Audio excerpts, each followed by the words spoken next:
Hi everyone, welcome to my kitchen again on this rainy, what day are we on? Tuesday. It is Tuesday. So it's raining in Boulder and I dig rain a lot and I'm so glad for the rain the last couple of days.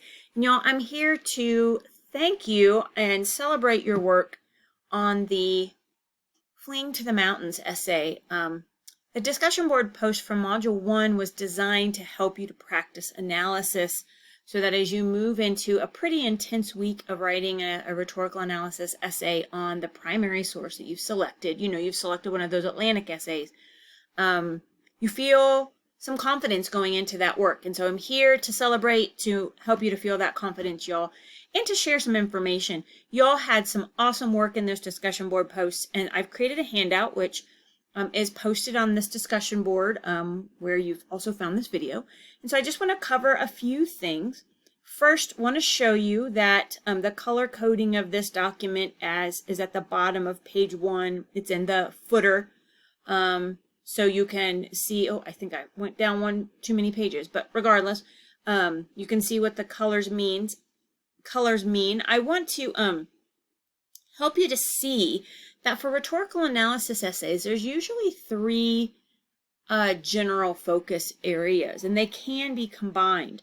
But there's an argumentative focus, and if you write a rhetorical analysis that is argumentative in focus, it means that you are disagreeing or agreeing with the writer's points.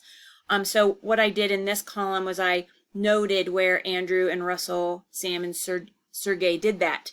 Andrew said that the argument wasn't convincing, it wasn't persuasive, hard to know which purpose the writer was using because he doesn't tell us. But either way, with use of any of the appeals, probably trying to persuade us to think a little bit differently, right? And convincing isn't trying to change behaviors. This is the difference between argument and persuasion.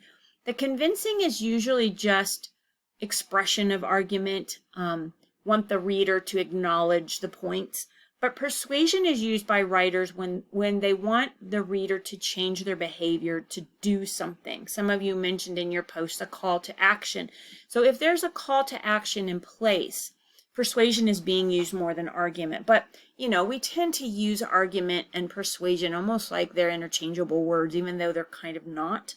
But anyhow, Andrew was saying not a strong, persuasive piece because the logos wasn't effective. Not convincing evidence, not convincing reasons.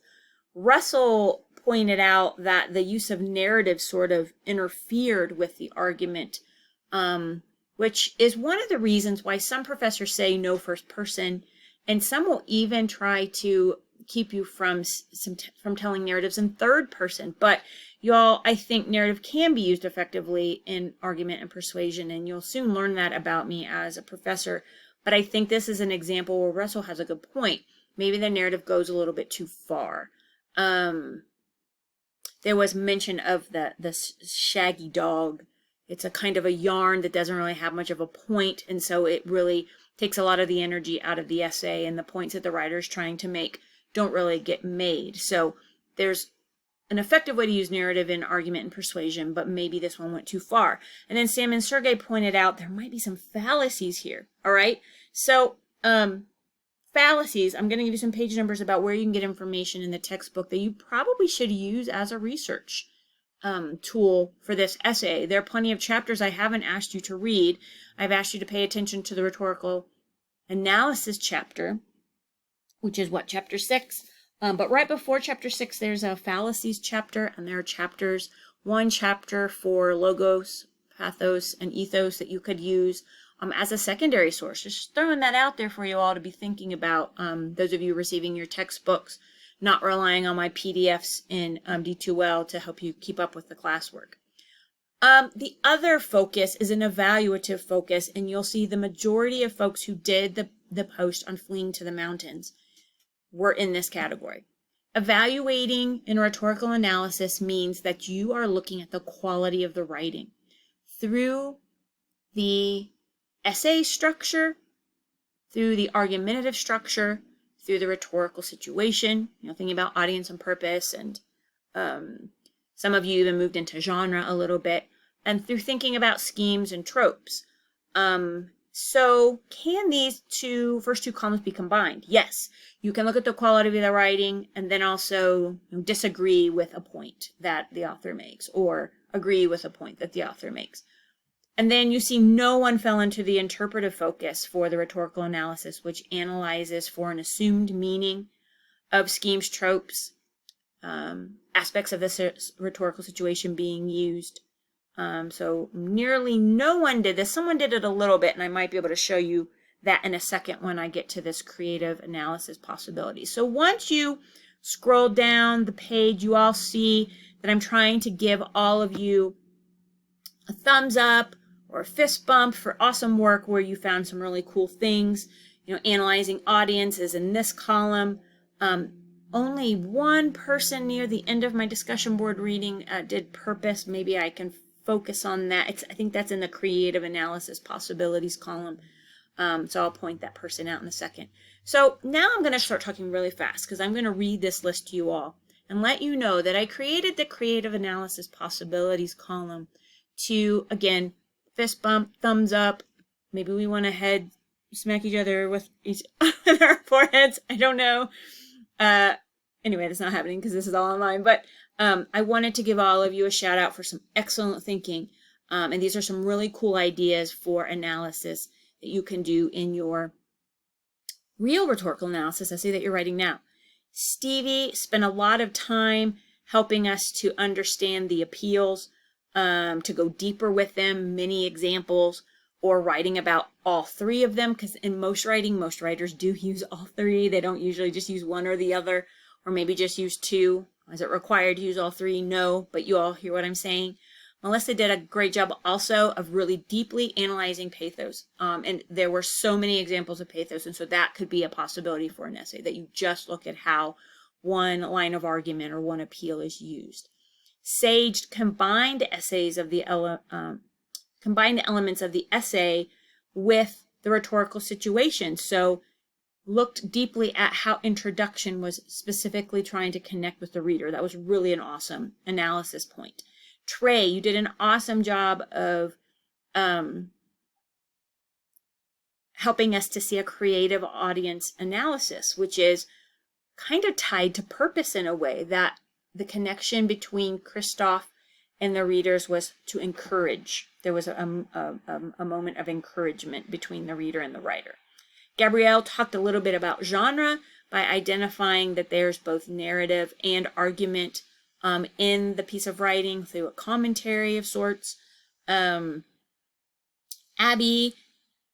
kind of reminded us that you could do a paragraph by paragraph. It's called an explication. So an explication is a kind of analysis essay. It's typically used in literature classes when you're analyzing poetry, and it's a line-by-line analysis of poetry, either to talk about the meaning or to look at the craft of the poem. And so this could be something you do in a rhetorical analysis, to go paragraph by paragraph, or to group sections of paragraphs together to show how they operate together. But this would be a really long rhetorical analysis. I'm just cautioning you that the length of it would be pretty long, since you're going paragraph by paragraph or point by point if you wanted to do it that way.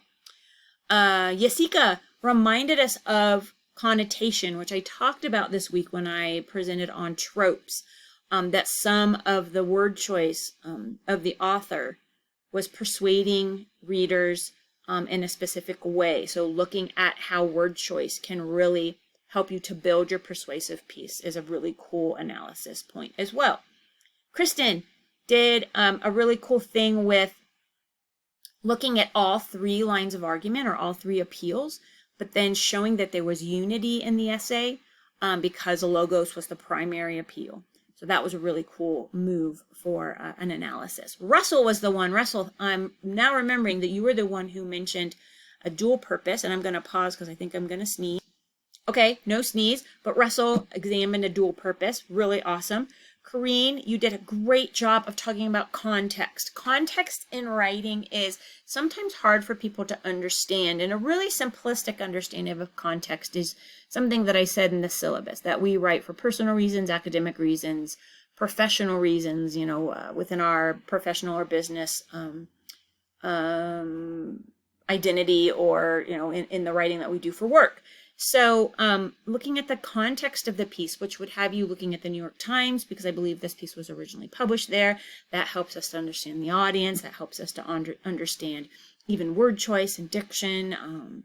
So very cool analysis of context could be possible. Scott wondered if emotional arguments and political arguments can work.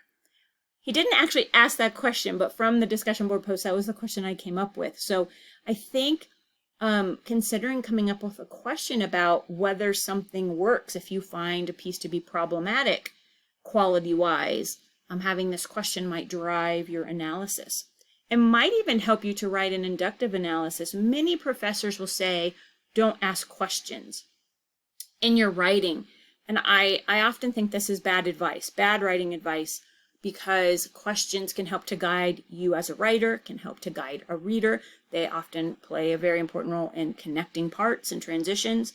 So you all, I think Scott had a really good move there to think about whether those two things can fit together in an essay.